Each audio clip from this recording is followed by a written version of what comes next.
तो मैं हूँ आसिम जिलानी। आज 13 जनवरी है और आज इस्लामाबाद में काफ़ी सर्दी है, लेकिन यहाँ का जो सियासी माहौल है वो काफ़ी गर्म है।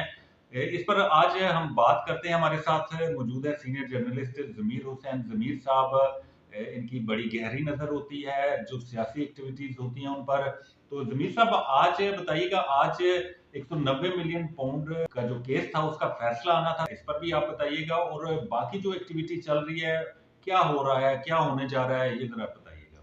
बहुत शुक्रिया आसिफ भाई आपका। आपने मुझे टाइम दिया, मुझे याद किया और आज हम बैठे हैं। जब से जो है ये ट्रम्प जो है वो अमेरिका के सदर बने हैं तो सियासी उतार चढ़ाव जो है पूरी दुनिया में जो है वो बड़ी गहरी नजर से देखा जा रहा था। और बाकायदा तौर पर जो बानी पीटी है ये उनके हवाले से तो यहाँ पाकिस्तान तहरीक इंसाफ के जो कारकुनान थे, उहदेदारान थे और पार्टी के जो नौजवान थे वो बड़े मुतरक थे कि अब ट्रम्प आया है तो लीडरशिप भी इसी तरह कह रही हाँ थी। जी। तो ट्रम्प के आने की वजह से लोग समझ रहे थे कि पाकिस्तान की सियासत का रुख जो है वो बदल जाएगा और फिर जो है बानी पीटीआई को भी छोड़ दिया जाएगा। फिर यहाँ तक कि इंडिया के कुछ चैनल्स ने वबैला भी मचाया कि ट्रम्प की तरफ से जो है वो बानी पीटीआई को जो है वो दावतनामा भेजा गया। तो बड़ी अजीब अजीब सी जो है गोइयां जो है वो की जा रही थी और इस वक्त भी जारी है, क्योंकि सियासी पारा इसी वजह से अरूज पर है। इस्लामाबाद के मुख्तलिफ स्पॉट पर देख लें तो सियासी लोग आपको जिस दफातर में मिले, किस जगह भी मिले, वो यही डिस्कस करते नजर आते हैं। आजकल के बानी पीटीआई के केसेस की बात हो रही होती है, दूसरी जानब जो है वो ट्रम्प के मामला को देखा जा रहा होता है, फिर साथ गिरफ्तारी और फिर उसके बाद जमानतें, ये इस तरह की सिचुएशन जो है वो उस पर डिस्कस की जाती है।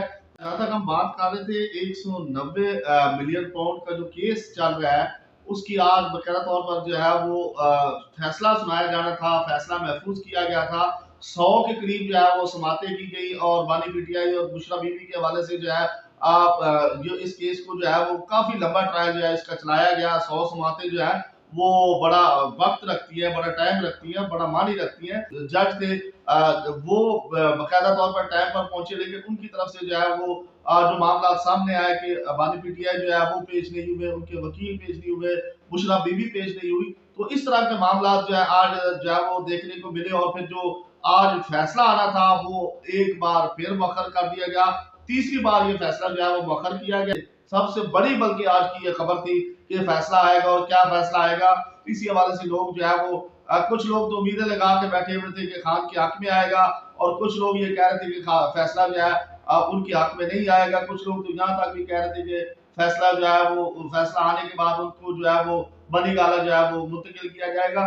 बहुत सारे लोगों की अच्छा, अलग अलग मीर साहब, कुछ लोग तो कल से ये कह रहे थे कि खान के खिलाफ फैसला आएगा, और कुछ हुकूमती ओहदेदार भी कह रहे थे, कुछ सेनेटर्स भी कह रहे थे।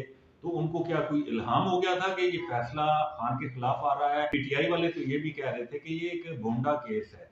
तो वाकई ये क्या भोंडा केस है? और जिस तरह आप देख रहे हैं कि एक तरफ ये 190 मिलियन पाउंड का केस था, दूसरी तरफ कमेटी कमेटी भी खेला जा रहा था। वो भी आज तारीख हो गई है कि कब उसका तीसरा इजलास होगा। और बज़ाहिर यही लग रहा है कि कमेटी का भी कोई फैसला नहीं आएगा। दूसरी जानब आप देखें, आज असेंबली का इजलास भी था, वहां पर अपोजिशन ने वॉकआउट किया। तो ये सारी चीजें बड़ी मिक्स हो रही हैं। जी बिल्कुल ऐसा ही है, क्योंकि अपोजिशन के इजलास पार्लियामेंट के इजलास की अगर बात कर ले उसमें अपोजिशन के वॉकआउट की बात कर ले, दूसरी जानब मुख्तलिफ जो मिनिस्टर्स या सेनेटर्स की तरफ से फैसले की बात की गई। क्योंकि देखिए अब लोग इतना इन मामला को समझ चुके हैं, अवाम हो चाहे हुकूमती माहिरीन हो चाहे हुकूमत में जो बैठे इस वक्त लोग हैं, तमाम के तमाम लोगों की गहरी नजर और लोग इन चीजों को समझ चुके हैं और लोगों की अपनी एक असेसमेंट होती है कि जनाब ये फैसला किस साइड पे आ गया। क्योंकि आप इन केसेस को लोग बहुत गौर से सुन भी रहे हैं, देख भी रहे हैं और लोगों की तवज्जो भी है। ये वजह हर बंदा अपने जो है वो तजिए लगा रहे हैं। तजिए से जो है वो कह देता है कि फैसला हक में आएगा, कोई कह देता है उनके खिलाफ आएगा। तो इस वक्त ये, क्योंकि इस वक्त सबसे बड़ी खबर भी यही है, बानी पीटीआई का ही मामला चल रहा है और बैरून मुल्क भी इसी पे तस्करे हो रहे हैं, पाकिस्तान के अंदर भी इसी पे तस्करे हो रहे हैं। कुछ लोग तो यहाँ तक, बल्कि हमारे कुछ दोस्त थोड़ी देर पहले भी ये कह रहे थे कि खान की जो वो रिहाई हो सकती है। तो अब देखिए अदालतों के मामलात हैं, अदालतों ने फैसला देना है, उनके वकला वहां पे जाके जिरा करते हैं, समात होती है। तो ये अदालतों के मामलात है कि जी मुज़ाकरात की अगर हम बात करें, राना सनाउल्लाह साहब के बयान आप लोगों के सामने हैं, ख्वाजा आसिफ साहब जो वजीर दिफा हैं, उनका हम्म। बयान भी आपने सुना, उनका बयान भी आप सबके सामने है। बल्कि यहाँ तक तो ख्वाजा आसिफ ने कहा कि हमने जो इमरान खान के बयान के जो है वो बयान के ऊपर हमने जो उनका बयान दिया था, लेकिन मुज़ाकरात के रास्ते हमेशा सियासत में खुले रखे जाते हैं और खुले हुए हैं दरवाजे। तो यही वजह है, राना सनाउल्लाह भी कह रहे हैं, ख्वाजा आसिफ साहब ने भी इस पे बात की। तो मुज़ाकराती कमेटी भी बकायदा तौर पर जो है हुकूमत की तरफ से भी बनाई गई है, दूसरी जानब पाकिस्तान तहरीक इंसाफ की जानब से भी वो कमेटी बनाई गई। बानी पीटीआई ने बकायदा तौर पर उनको इजाजत दी कि वो कमेटी में जो जो लोग शामिल किए हैं उनको कहा गया कि आप मुज़ाकरात जारी रखें। लेकिन आप देखें कि 2 दिन पहले जो है बानी पीटीआई का बयान भी जो है वो सामने आया, जिसमें उन्होंने अपनी जो कमेटी बनाई, जो शोहदा उनकी पार्टी की तरफ से कहा गया कि कुछ लोग जो है वो एहतजाज के दौरान शहीद किए गए हैं, उनके हवाले से भी उनका बयान आया। लेकिन बानी पीटीआई ने अपने मुज़ाकराती कमेटी को कहा हुआ है कि उस हवाले से भी वो कमेटी उनकी बना दी गई है, वो उस पे मामलात को लेके आगे बढ़ रहे हैं। कुछ लोग जो इस वक्त मुख्तलिफ हवालात में मुख्तलिफ जेलों में पाकिस्तान तहरीक इंसाफ के कारकुनान अंदर है, उनके हवाले से भी बात की जा रही है। कुछ की रिहाई जो है वो हो चुकी है, जिसमें वो बहुत सारे लोग खुशी का इजहार भी करते हुए नजर आ रहे हैं।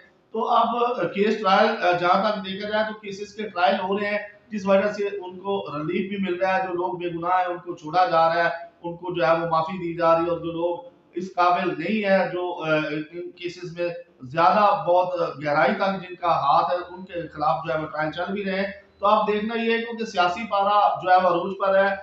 कमेटी जो है एक तरफ से मुज़ाकरात हो रहे हैं, दूसरी तरफ रिहाई की बातें हो रही हैं, तीसरी जानब जो है वो केसेस चल रहे हैं। अब देखते हैं इस सर्दी में सियासी पारा मजीद हाई होता है ये या लो होता इस है। हफ्ते तो हाई रहेगा, क्योंकि इस हफ्ते कमेटी का इजलास भी होगा, और दूसरा फिर फैसले का भी एक तारीख रखी गई है इसी हफ्ते में। तो ये हफ्ता तो काफी सियासी पारा हाई रहेगा। मैं तो समझता हूँ बल्कि ये हफ्ता नहीं, मजीद अगले भी 2 से 3 हफ्ते तक, जब तक ट्रंप जो है वो हलफ नहीं उठा लेते हैं और उसके बाद वो अपनी हुकूमत में अपने मामला नहीं संभाल लेते, तो मेरा ख्याल है कि मजीद ये सर्दी में जो है वो सियासी पारा अरूज पर रहेगा और मजीद इसमें जो है इसके दर्जा हरारत में जो है वो क्या कहते हैं उसको, अगर बढ़ता जाएगा कम होने की बजाय। आप देखते हैं कि खान का केस कहाँ तक जाता है, उसकी सजा तक। मैं तो ये समझता हूँ कि 17 तारीख के बाद ये जो है सियासी पारा मजीद बढ़ेगा। शुक्रिया जी।